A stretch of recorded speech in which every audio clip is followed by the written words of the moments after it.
everyone. So I want to talk today about being honest with ourselves and just really getting real with some things. I want to start by sharing a story in my own personal life, and I need you all to understand that I'm going to be very respectful of the events that have happened in my life, because it doesn't just affect me, it has affected many people. And I also want to be very respectful of my son and know that he will be watching this one day, and I want him to not be disappointed in the way I maybe said things or handled myself. So I want to open up and talk about a really dark time in my life and how scary it felt feeling like I was alone. And when I say alone, I don't mean people weren't around. I just felt very shameful of just disappointing a lot of people and not being true to myself. I had some really incredible things happen during that time as well, now that I can look back on it, but I'm divorced. Let's just get that out there. So that's never fun. I don't wish upon anybody. It was a very difficult time in my life, and I am very grateful that I had a support system and that I was able to come out of it. And that's something that has also been a big growing part in my life too. Something that really truly had me hit rock bottom. And rock bottom is not fun. And you hear people talk about it a lot, and you might think you've hit it, but you'll know when you hit it. So going through all of that, it doesn't just affect one person, two people, three people. It affects many, many people. There's many hurt feelings. There's many why. And you start to become really frustrated in a way because you are very respectful of other people's private life. And then it's almost as if once somebody hears about yours, that then it's interrogated and asked. And it can be very frustrating during the time that you don't feel like you have true support. You have people that are there, but you feel very alone. So during that time, I really, really was losing my faith. I was really feeling like I've been taught all along divorce is morally wrong. It is the absolute worst sin you could ever commit. And if you've done it, you could basically like kiss your soul goodbye. You can kiss any kind of morale that you have bye. And it really, really got to me. And I began to realize that that was not the way that it should have been explained to me. And it was a very difficult time due to my faith, due to my relationship with God, due to what I viewed myself as, that I was making this decision, and now that meant that I will never be happy again. That means that I will never have a relationship with God again. That means that I've completely destroyed my son. That means many, many things. And I believed all of those lies. And I knew there was this little voice in my head that told me that I'm still loved, that I can be forgiven. And so I was on the hunt for a new church. I needed to be fed. I needed to be brought back to life spiritually. And I really needed to be found, because at that point I had just been doing what everybody else had told me to do. And I was starting to just find a voice I didn't know I had. So I went to several different churches and, took my notes like I do. And I just still was just feeling empty. I was feeling lost. I was feeling alone. I was feeling like I truly was, doomed for a miserable life. And till my cousin Robin, who I love you, she recommended me going to a church, Traders Point. Now, I'm not going to sit here and say that, this church was just perfect. It's the only one out there. It's the only thing that makes sense. They never have any issues. I'm sure that there are people out there with many stories. I'm just sharing mine. And I walked into this huge congregation, didn't know one person, and by myself, and I sat in like the second to third row of this place because I just didn't want, I wanted to feel like it was just me there as much as I could.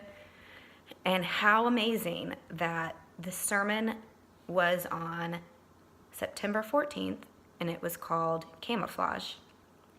Stop hiding who you truly are.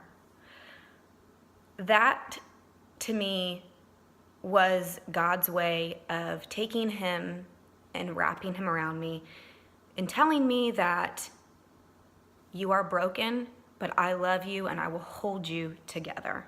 So stop hiding who you are.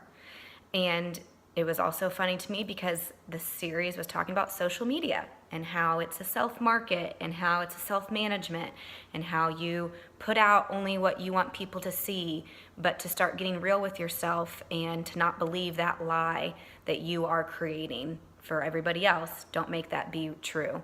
And I'm guilty of that. I'm guilty of a lot of things, and I have, had to seek forgiveness for, really trying to play a part of a life that I wasn't really myself in.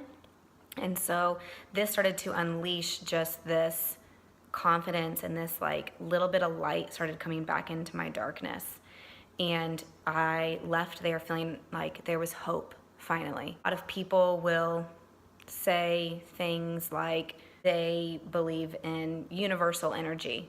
And trust me, I am a huge believer in that. I'm a huge believer, and if you wake up and you say, this is a bad day, this is great, worst day ever, it's 9 o'clock in the morning, but now you've just thrown that out there, and you better believe that the universe is going to match that energy, and then you're going to get every stoplight, someone's going to cut you off, you're going to spill coffee on your shirt. Whatever is going to happen, you've just now welcomed it. So I'm a huge believer in universal energy. But what I also separate that from is my relationship with God. It's totally different. I believe that he has completely accepted this broken, imperfect being that I am, with this radical acceptance and love that I can never do anything that would separate me from him. And I need that in my life. Not a lot of people may agree with me, but I need that. I fail so much. I'm not perfect. I love Crew more than anything, but I still fail him. And so I need something to just remind me that you're not perfect. You are human. You will get through this, and I love you. I finally spoke forgiveness and asked for it, and really was searching for him still through all of that. I felt finally that I was reminded that he will never go anywhere, and that he's beginning to shine again in my life, and he's going to use me for good, and he's going to use me for helping somebody else. The biggest thing that I think that I struggled with during that time was I felt bad. Of course, I felt bad, but I also felt worthless. I felt not just bad, but I felt worthless. And that's really two scary feelings. Feeling bad is a true reaction to hurting somebody. But feeling worthless is a definition that you've now created for yourself. And if you live in a state of being worthless, you are going to completely spiral.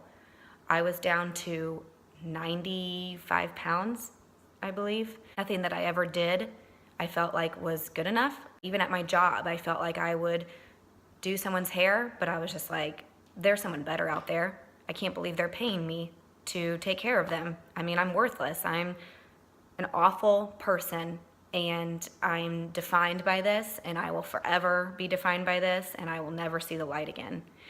And that I truly believed. And when I finally had this reasoning in my head, this little voice that I'm so glad I listened to, that still pushed me to hold on.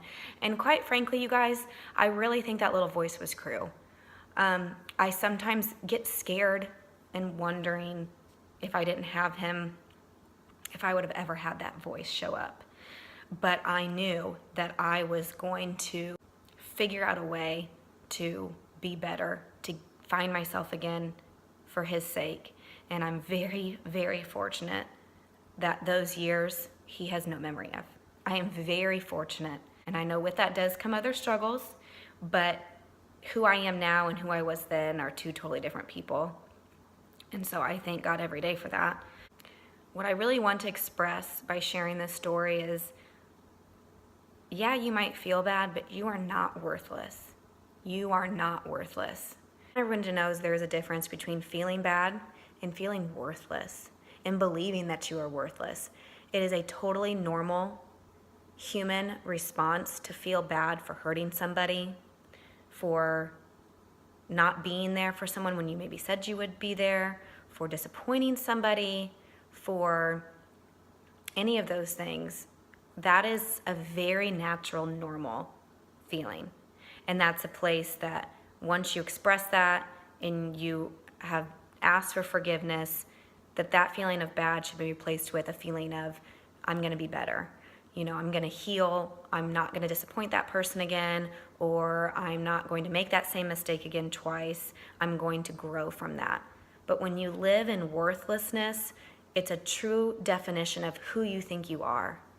And I can't tell you how many people self-market on social media. Only the highlights, only the things that are great and everything's perfect. And us on the other end, these people who live in this worthless category, that only feeds them feeling more and more worthless, when in actuality, those people are just self-marketing a lie. They're camouflaging who they really are. And we have to remember that when we get stuck in a worthless state, that we then completely can lose ourselves. I felt literally that I had nothing to give to anybody. I wasn't even really a good friend. I could give nothing to anybody. And what I began to realize was this little voice that I know deep inside was Crew. It was Crew. He deserved a mom who was going to be worth it.